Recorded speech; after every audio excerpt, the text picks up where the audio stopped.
Welcome to 1,001 Ways to Cope with Stress. I am Professor Kinshasa Shabaka, and we are delighted to have with us again Dr. Frederick Munderson, who will be speaking with us today on Taharka, the Ethiopian. Dr. Munderson. Thank you, Professor. It's such a wonderful opportunity to be here. It's such a joy to be able to share information with you and our public. And it's something that, again, I must commend you for making available this wonderful knowledge that our people need so much. Absolutely. You know, it's interesting because Dr. Ben Johannan's right-hand man, Professor George Simmons, these people raised me, more or less, okay? And Professor Simmons was in the hospital, and he called me, and he said to me, he said, Munderson, look, I don't speak about Malcolm X and Martin Luther King anymore. There are a lot of people who do that. I speak about ancient Egypt, which is the thing that our people need to know. And when you see we go to Egypt, we don't see our people there. We need to be there. Dr. Ben, for years, 50 years, been carrying Africans so that the monuments can teach them. And this is what our children need to know. This is the foundation that will make them strong and be able to develop intellectual autonomy, which allows them to develop problem-solving skills so that they can confront any situation, be able to read any document critically, and meet challenges that are ongoing as we move forward in this new century. Well, I want to just say to you that I am grateful for the opportunity to take my children on their first voyage to Egypt in 1990. And they have flourished as a result. I mean, just having that knowledge to take your children, it is an important item on any agenda. I want to thank you for bringing that up, because this summer I'm taking my two sons and my grandson, the four of us, these four Munderson men, will be in Egypt so that the monuments can teach us about, according to Pianke, what the ancestors have done. Okay, Wonderful. so today I want to talk about Taharka the Ethiopian. Taharka was an extraordinary pharaoh whose imprint in Egypt is unquestioned, but he's also a biblical figure. The dynasty as a whole, the 25th Ethiopian dynasty, bequeathed to human knowledge, science, cosmology, theology, architecture, and fighting prowess. They were able to restore Egypt's glory, a renaissance, at a time when internal dissent and local treachery created anarchy, while foreign adversary masked for invasion. They were able to hold back the barbarians' trust for a time, but Egypt ultimately fell to the invader. And they were pushed back into Ethiopia beyond Egypt's southern border. It is interesting that in Egypt's demise, significant portions of its priestly class and their families and associates sought sanctuary in these lands to the south, Ethiopia. Still, despite claims of European Egyptians, we see no sign of these foreigners. I mean, Americans left Europe 200 years ago and more, and we see Europeans here. We see Germans, we see English, we see French. But if these people were so different from the Africans, and as the nation succumbed, they went south, it's the same people. And this is what Dr. Diop has argued. Dr. Theophilus Benga, Dr. John Clark, Dr. Van Sertman, Dr. Ben Johannan, Asa Hillard, Milana Karenga, Malefia Sante, all these people. Munderson, of course. So we see no sign of these foreigners in Africa. As such, we need to be fully versed in the historical record to truly defend ancient Egypt as African and black. And we can begin with Taharka and the ancestral legacy he represented. Now, why Taharka? Taharka was an important uh, pharaoh of the 25th dynasty. What had happened is that Egypt's glory rose and fell. Just as it rose in it fell in the first intermediate period, it fell in the second intermediate period, it fell in the third intermediate period. And the king at the time, Kashta, whose son Pianke succeeded him, he saw the turbulence at his northern border. And he decided, I need to invade Egypt and restore order because his disorder is spilling over into my kingdom. So, quote unquote, in the aid of the ancestors, and that takes us back to all that we've been speaking about, Tarseti, the influence of pre-dynastic developments on Narmer's quest to unify Egypt. He invaded Egypt in the 24th dynasty, and then they succeeded and created the 25th dynasty. So it's Kashta, he's the first Nubian found at Elephantine Island in Aswan. And then he was succeeded by his son Pianke, and Pianke was succeeded by his brother Shabuka. And then Shabuka was his throne was usurped by Shabataka. And then on the Shabuka, Taharka, as a youngster, 20 years old, he went north with Shabuka when Shabuka assumed pharaonic powers in Egypt. He was courageous and brave, so that Shabuka puts this 20-year-old in charge of Egyptian and Ethiopian forces to defend Egypt against the Assyrians. Okay? Now his legacy was treacherously challenged by Shabataka.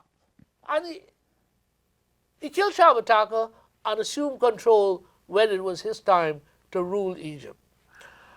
Wow. Taharka was a significant, not just a fighting pharaoh, but he was a great administrator and a builder. He built extensively and left evidence of his magnificence, particularly at Karnak Temple. And you know Karnak is a temple that took 2,000 years to build. Okay? Now, it is interesting that the dynasty itself, the dynasty looked back to the formative old kingdom. And again, we begin to, our glasses may be a bit foggy, but we can see connections between Narmer, the old kingdom, and this 25th dynasty. Now, there's a temple called Medinet Habu where Ramses III of the 20th dynasty built his mortuary temple. But in the outer court of that temple, there are two things. There are two temples. One, an older 18th dynasty temple, and two, the temple of Queen Amendaris, who was Pianke's sister. And when you get in there, you can't get in there right now because they locked gate. Well, but I've been there before, and I got my pictures. You see that the images on the walls mirror the old kingdom images. These people look back to this first golden age for inspiration, and we can argue then that it was their inspiration that created the first golden age, so they were really going back to what they had first given Egypt. Okay? So,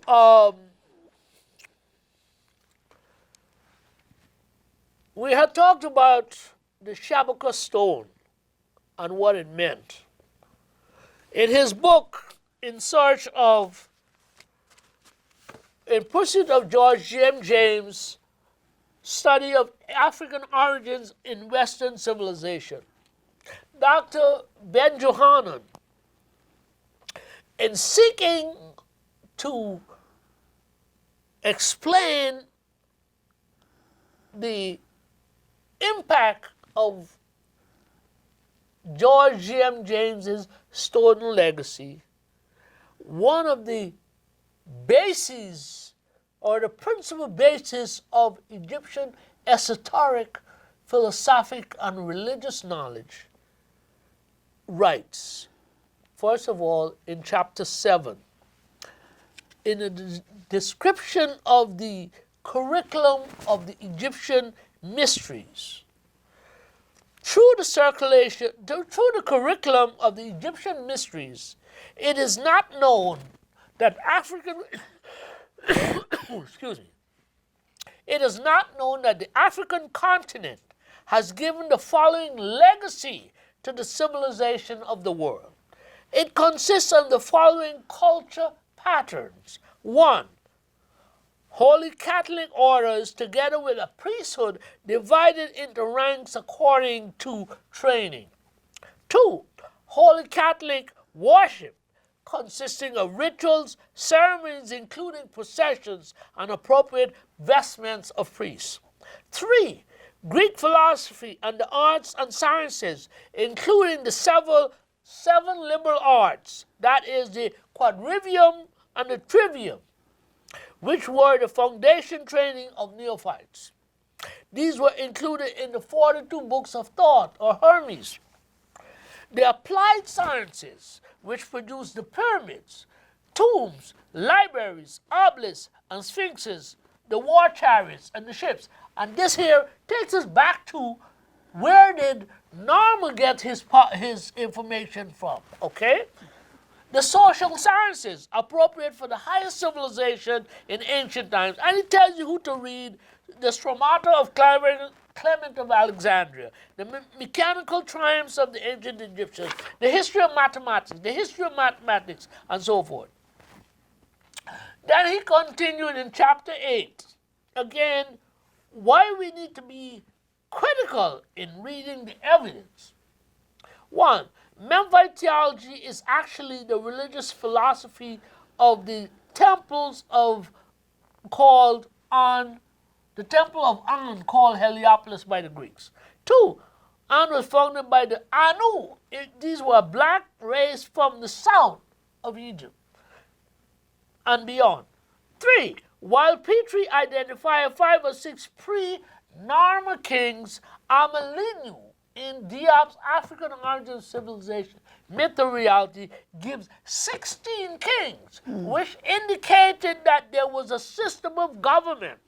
And the New York Times article about Tarseti indicates that there was something going on. These Africans were not sitting around waiting for to experience a white man's burden, for him to bring civilization and salvation to Africa. Okay? The Memphite theology. The definition of the Memphite theology. The Memphite theology is an inscription, and I need to come back sometime and do a session on the Memphite theology so that we will get a better understanding of what it is. It's a Shabaka. It's called a Shabaka, like your name. He found a papyrus that was rotting, and he had it translated onto a stone. And those portions that were extant at the time that he found is what has remained, so that Called the Shabaka stone. It's called the Shabaka stone. Now, I mean, these guys hide the ball, and we got to search in order to find the information. Anyway, the Shabaka stone is in the British Museum. I call it culture in captivity. Again, I was making this, as we were talking earlier, about the archaeologists did the work. We got to give them credit. but they had pick of the crop of what they found, which they took home, whether for the museums, government buildings, for schools, private collections, or what have you. They have some of the most unique. Lord Carnarvon, who on the road, Howard Carter, who found King Tut, he had one of the most unique collections. He sold it to the New York Metropolitan Museum of Art. Right? Now, the Shabaka stone is in the British Museum with so much others, and we need to be able to access it. And it's out there. The thing is that they're hiding this stuff in plain sight, but they're confusing the interpretation so that unless we are prepared to spend hours analyzing the information. So the Memphite theology is really the Shabaka stone named after this king who saved it from oblivion. Right? Mm-hmm. Okay. So the importance of the Shabaka stone lies in the fact that, one, it is an authoritative source of Egyptian philosophy, cosmology, and religion. And secondly, it is proof of the Egyptian origin of Greek philosophy. 3, the source of modern scientific knowledge. The atom, the Egyptian Atum, which is the Egyptian sun god. You see, in the morning it's called Atum.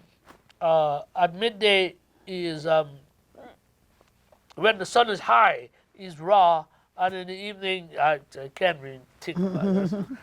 Yes, that's He who is the logos of Heraclitus.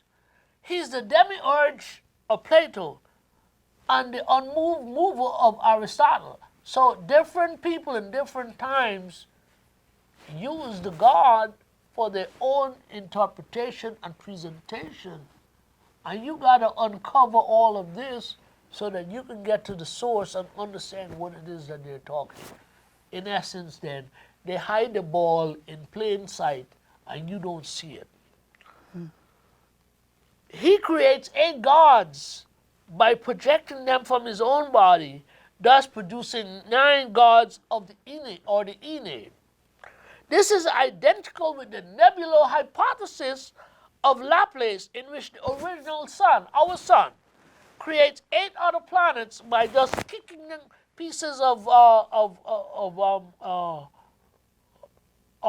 the actual sun's body. And over a period of time, because of the heavenly phenomenon, they become planets. And in which the original sun creates 8 other planets by throwing off rings from itself, thus producing 9 major planets of modern scientific belief.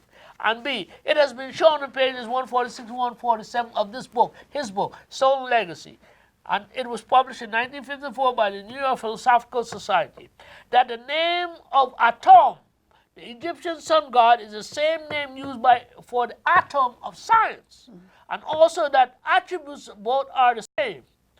It tells you to read Frankfurt's Intellectual Adventure of Ancient Man and even Herodotus, and then again Frankfurt Kingship and the Gods.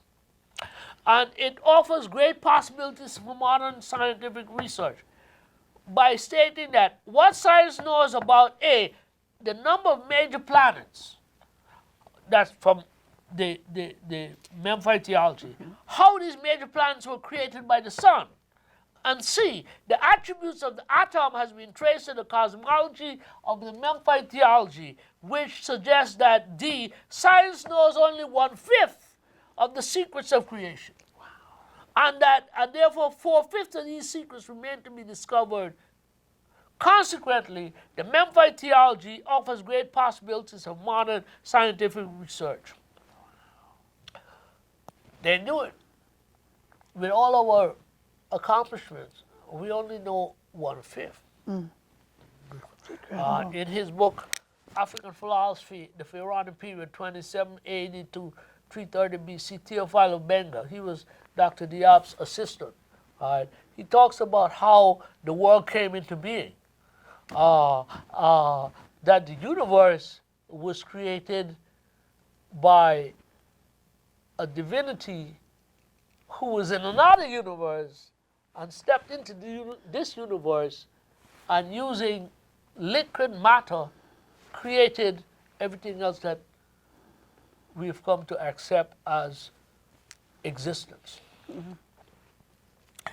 However, we must understand before the Hyksos, the Assyrians, the Persians, the Greeks, and the Romans arrived, all Africans, particularly those south of Aswan, were considered Ethiopians.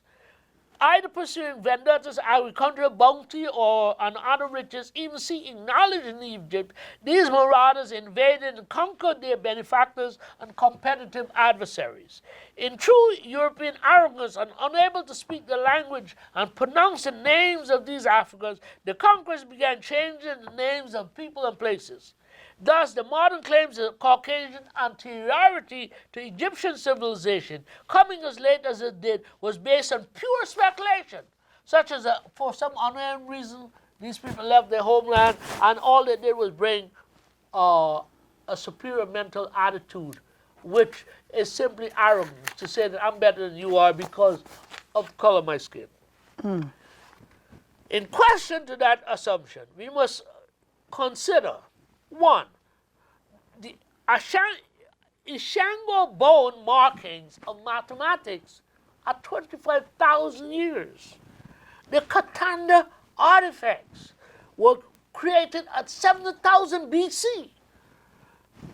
41,000 BC was discovered an iron ore mine mining hematite. Hematite is a red type of substance that can be used for making paint, but there is no evidence that it was being used at that time. In 2013, the New York Times published an article indicating that there was discovered a 107,000-year-old paint factory, a paint pot with red paint and a brush that was discovered in South Africa, which indicates this now becomes the first evidence that the same hematite was transformed into paint to create the predominant red. And the argument that the Egyptians were red white men means that given that ancient man loved red because he believed that red was the color of the gods, everybody, whether they were in South America, or in Asia, or wherever, in Africa, who painted with red, painted himself red, he was Egyptian. It becomes ridiculous. That is same as Dr. Diop's assertion, right, that the European created the true Negro, which makes all other Negroes fake Negroes. So they're the true Negroes are fake Negroes. And that, as I had said earlier, if we come to the absurd conclusion that everybody in Africa was a European. Mary and Louis Leakey discovers the Xanthropus boisei, and subsequent to that, Africanus and what have you. It showed that the birthplace of the human species was in Africa, and he migrated to different regions, Europe, Asia, South America, and adapted to their environmental conditions, and therefore this determined the race and the physical features and so forth. But the evidence is there, and we have to be armed for the combat. Dr. Diop said that we must live and die in the battlefield of African historiographic reconstruction. I'll have to be there. Okay, so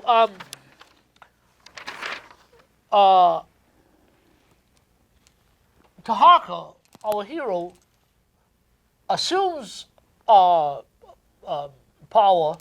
is now Pharaoh, and Egypt is threatened by Assyrians and even Israel, because the flood of Assyrians coming across the desert threatens Israel and Egypt, and he takes the field of battle and he challenges Ashurbanipal and he defeats him. And then 6 years later, he returns and he forces Taharka to withdraw, and ultimately they invade because of the treachery of some of the northern chieftains who were vassals of Taharka.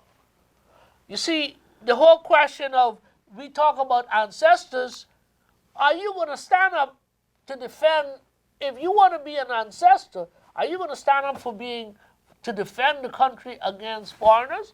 Or are you only mouthing being an ancestor and claiming heritage? When you go to Egypt today, I mean, the people who flood Egypt and spend their money and what have you, even among some of the misguided Egyptians, modern Egyptians, they accept that this guy coming from Germany or Italy or Turkey or wherever, he's an Egyptian.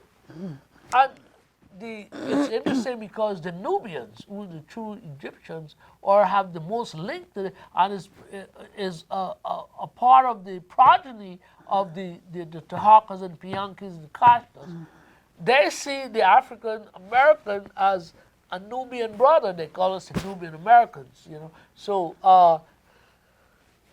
we have to investigate, we have to read more, we have to do research, we have to teach our young people that this is the foundation of all forms of knowledge found on the Nile Valley, where African people sat down and worked out the system that began not only to flourish their country, but ended up influencing peoples far and wide. So, I said that he was a courageous and bold young man. His name was Kunafor Temre. Taharka built several structures at Karnak that are of significance. Most kings built one or two structures, if at all. Okay, but he did pretty close to half a dozen different architectural features that imprinted on the society at that time, the religious society, home of the god Amun. First of all is the Taharka kiosk in the Great Court at the temple's western end. It's tremendously significant. While the Great Pylon origin, the Great Pylon entranceway into the thing, while the origin is somewhat debated, it is generally agreed that it was Ethiopian in creation. Do we have much more time? Just a few more minutes. So let me bring this to closure, yes, and then we can pick it up on the seventh part. Right? Taharka constructed 4 colonnades at the 4 cardinal points within the Greater Karnak Temple. And with that, I would like to just bring part 1 to closure so that you can take care of your administrative responsibilities. Very well. Well, we thank you again, Dr. Munderson, for part 1 of Taharka. And stay tuned for part 2.